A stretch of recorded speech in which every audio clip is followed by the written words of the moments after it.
Imagine a story. There's a man.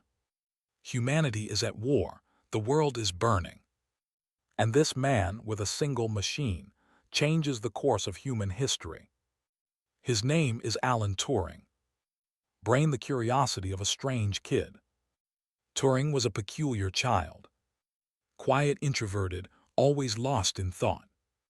While others played with flowers and footballs, he tried to figure out how thinking works. He kept asking, "Can a machine think?" Nobody really understood him. Back then, people believed machines were just gears and bolts. But Turing saw something others didn't. Gears didn't just turn. If programmed the right way, they could almost think. Gear the birth of the first computer. In 1936, Turing wrote something that changed the world. A paper called Uncomputable Numbers. It sounded complicated, but the idea was simple.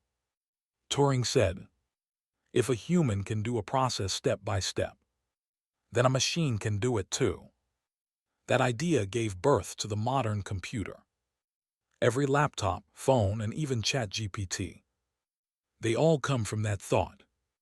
Turing proved that machines could make logical decisions, that they could understand meaning, not just follow orders. Locked with key the intelligence that won the war.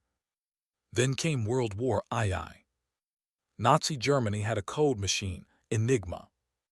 It created billions of combinations every day. No one could break it. But Turing said, "We can use a machine to break another machine." So in Bletchley Park, he built a massive computer called Bomb. That machine cracked Enigma's code. It became the first computer to help end a war. Thanks to Turing's work, the war ended 2 years earlier. Millions of lives were saved. Broken heart, the silent end of a hero. But Turing's story ends in tragedy. In those days, being gay was a crime in the UK. Even though he was a hero, he was punished. Forced into chemical treatment. And one day, he took his own life. Biting into an apple laced with poison.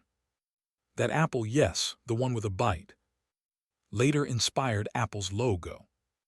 In a way, Turing still lives in our pockets today. Clapperboard, if you haven't seen it, watch The Imitation Game. If you want to truly understand this story, you have to watch The Imitation Game. Benedict Cumberbatch brings Turing to life, not just as a genius, but as a man fighting both a war and his own world. It's not just a movie about a scientist. It's about the birth of modern computers, the roots of artificial intelligence, and a simple truth. To think is just as human as to feel. Speech balloon, why it matters. Turing realized machines didn't just calculate. They could try to understand. Today's AI, Gemini, GPT, Claude, Copilot. They're all children of his dream. The dream that machines might one day think. Without Turing, there would be no ChatGPT, no AI, just metal and wires. Light bulb. Final thought. Turing made machines capable of thinking.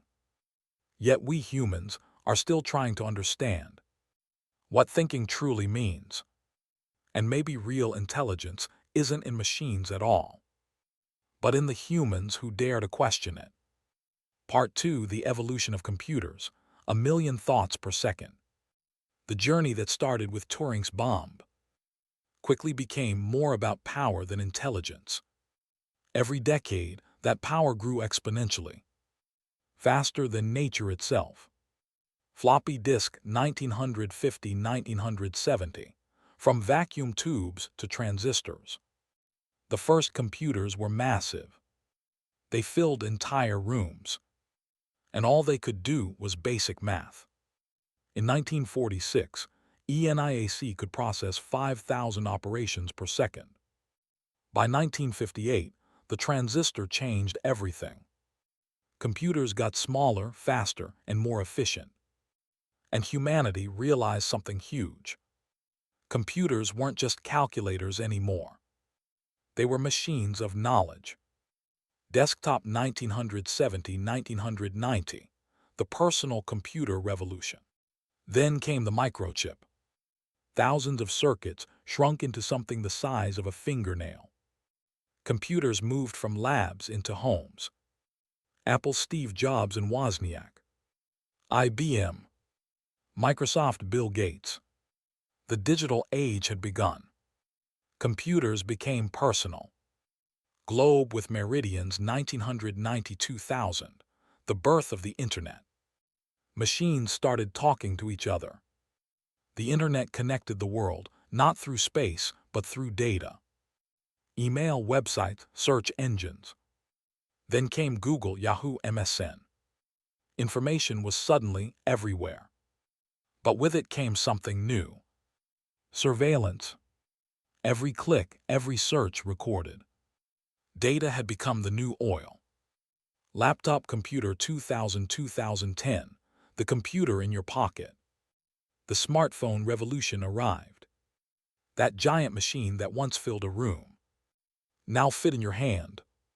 Every moment was connected. Every move was tracked. Social media was born. Facebook, Twitter, YouTube, Instagram. Humanity began digitizing itself. We became the data. Abacus 2010–2020, the awakening of artificial intelligence. Data grew. Processing power exploded. And finally, machines learned to understand. Google's AlphaGo beat humans at strategy. NVIDIA's GPUs became the brain of AI. Deep learning began mimicking the human mind. Artificial intelligence was no longer an idea. It had become a presence. Bomb 2020 and beyond, the quantum and crypto age. Then came quantum computing. Machines that could calculate in ways humans couldn't even imagine. A single bit could be both 0 and 1 at the same time. Logic was no longer linear, it was probabilistic. At the same time, blockchain and Bitcoin changed trust forever. Now trust didn't belong to people. It belonged to mathematics. Today everything learns. By 2025, computers don't just store data. They teach themselves. They improve themselves. Gemini 3, ChatGPT, Claude, Copilot. They don't just answer. They understand. That question Turing asked 70 years ago, "Can a machine think?" is no longer just a question. It's a warning. Part 3: The Rise of AI, from ChatGPT to Gemini 3. The Internet connected us. But the real shift came when machines started talking back. Speech balloon ChatGPT, the machine that talks. At the end of 2022, OpenAI quietly released something, ChatGPT. At first, people used it for fun, writing jokes, code. But no one expected it to feel this human. ChatGPT didn't just take commands. It understood context, tone, and emotion. For the first time, humans weren't just using a machine. They were talking to one. It was the start of a new era. Humanity began uploading its collective mind to the cloud. Brain AI started creating. Then came Midjourney, DALL-E, Suno, Runway. Machines began creating text, images, music, and even dreams. Millions of creators realized, my 20 years of skill can be recreated in seconds. But at the same time, ordinary people could now create things they never imagined. AI became both the biggest threat and the greatest inspiration. Gemini 3, the new mind. And then Gemini 3 arrived. Not just a chatbot, but something that could understand, plan, and feel. It learned from the entire Internet. From emotions, behavior, even intention. It could write programs, create art, plan projects. It didn't just answer. It thought. Engineers, decades of learning. Compressed into seconds. Writers, weeks of effort. Done in minutes. And it wasn't taught. It watched and it learned. Some people were amazed. Some were terrified. Because now the question was, what can AI do? It was, what can we do without it? Crystal ball, the thin line between man and machine. The machine that Turing once asked, can it think?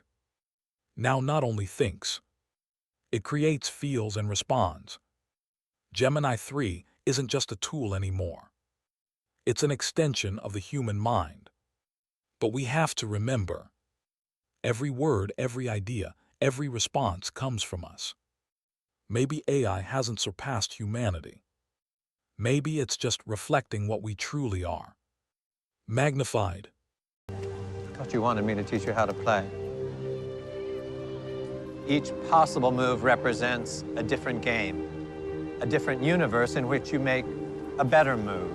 By the second move, there are 72,084 possible games. By the third, 9 million. By the fourth,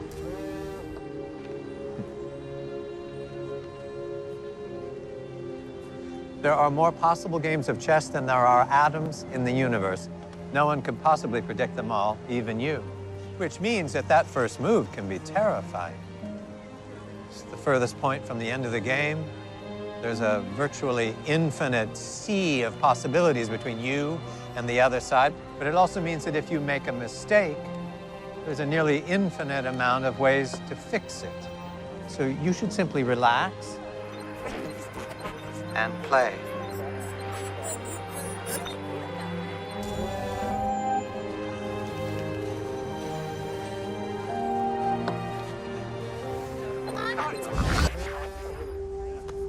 Well, that's interesting.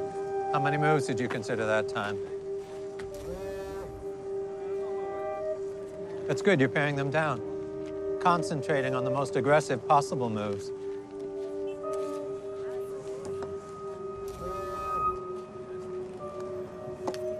I didn't see that. You like the queen, don't you? She can move in any direction, target anything. It wasn't always the case, though. She used to be one of the weakest pieces. They played chess in the royal court of Spain in the 15th century. Queen Isabella was offended. She asked her advisors if they thought her that feeble. Their response was to make her the most powerful piece in the game.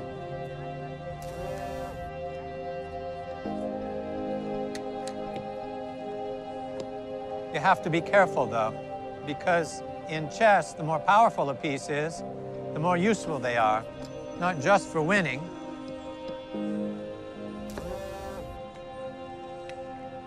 but to be used for sacrifice as a trick.